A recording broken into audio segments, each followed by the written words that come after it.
This is Standing Watch. And now, Evangelist Norbert Link. Greetings, everyone, and welcome back to our Standing Watch program. The relationship between Israel and the United States of America is bound to deteriorate. And the most recent phone call yesterday between Mr. Biden and Mr. Netanyahu is not going to change that one bit. I'd like to quote a few articles regarding this phone call. One is from JTA, dated February 17, saying this: President Joe Biden called Israeli Prime Minister Benjamin Netanyahu nearly a month into his first term, a time frame that drew criticism from Republicans for its length. The two spoke for an hour, and then Mr. Netanyahu tweeted the following: The two leaders remarked on their personal relationship of many years and said they will work together for the continuation and strengthening of the unshakable alliance between Israel and the United States. Nice words, but how true are they? Reports have told us that Mr. Biden refused to take any call from Mr. Netanyahu until yesterday this phone conversation took place. The article in Newsmax, dated February 17, added the following: President Joe Biden and Israeli Prime Minister Benjamin Netanyahu spoke by phone Wednesday after a month of silence that raised concerns in Israel about a frostier relationship between the two allies after former President Donald Trump's warm embrace. Many Israelis fear Biden, who served as President Barack Obama's vice president, will revive his approach to the region, both by returning the Iran deal, or to the Iran deal, and by pressing Israel to make concessions to the Palestinians.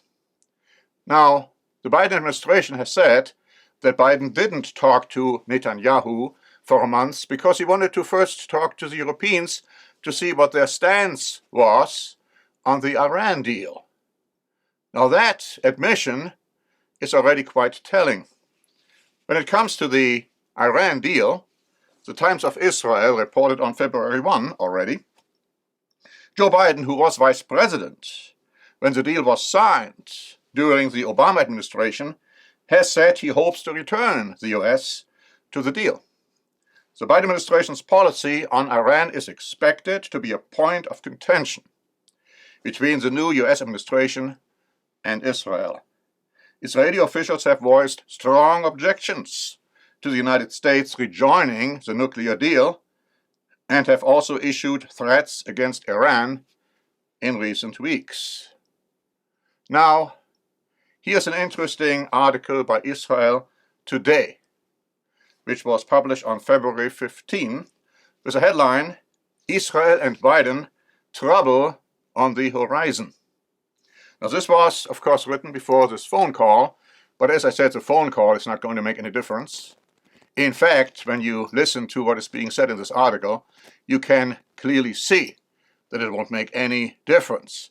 And this concept that there is great friendship between Biden and Netanyahu is clearly belied by what happened in the past.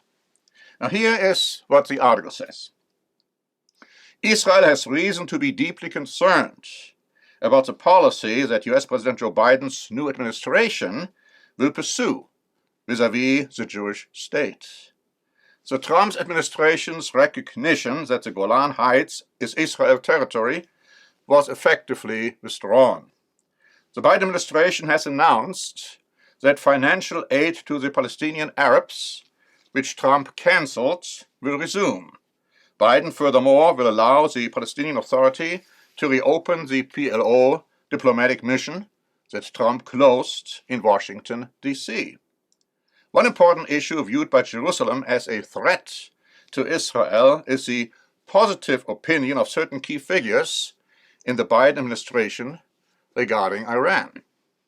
Another reason Israel worries about the policies the Biden administration will pursue towards the Jewish state and the Middle East are the appointments of a number of ex-Obama officials to key positions.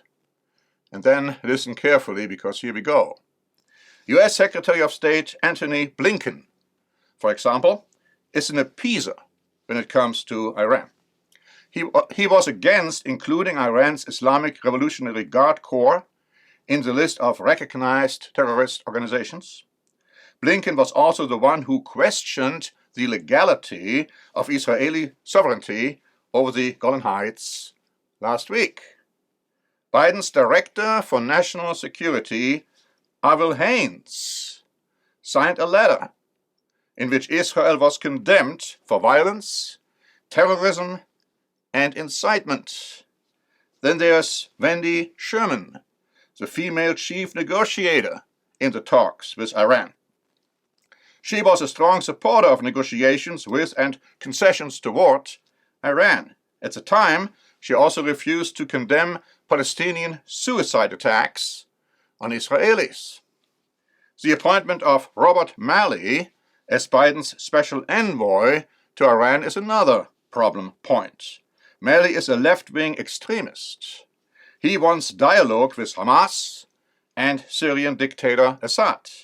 He is also known for his aversion to Israel. Jen Psaki, another former Obama official, is now the White House press secretary. She questioned Israel's commitment to peace, but remained silent about the Palestinian refusal to return to the negotiating table.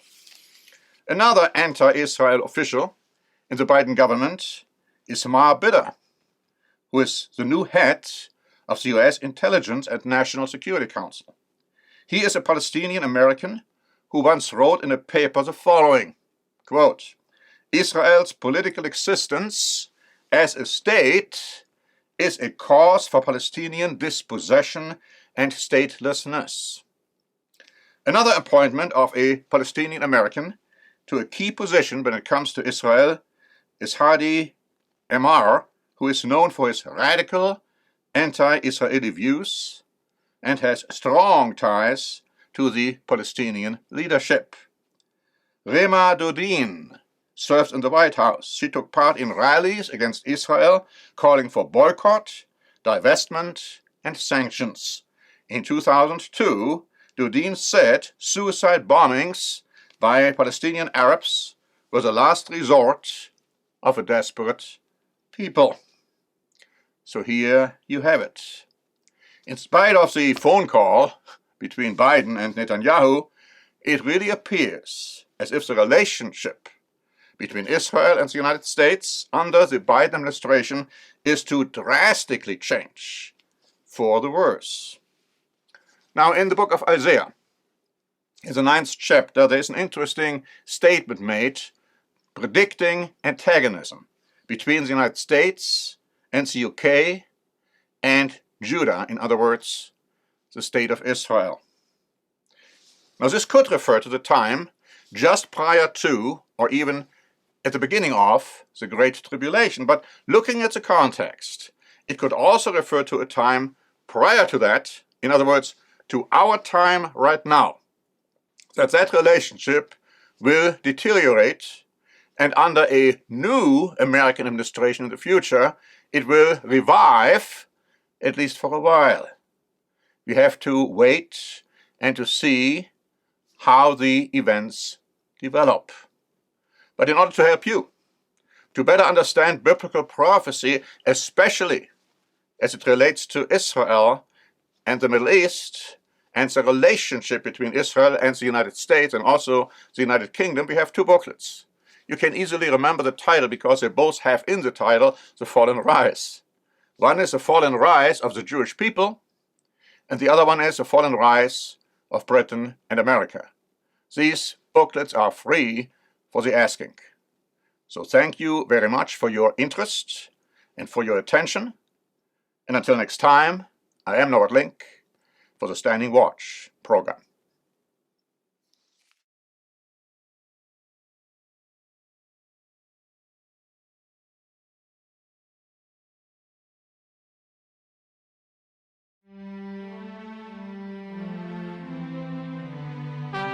Standing Watch is a presentation by The Church of the Eternal God, P.O. Box 270519, San Diego, California 92198. More information is also available at our website, eternalgod.org.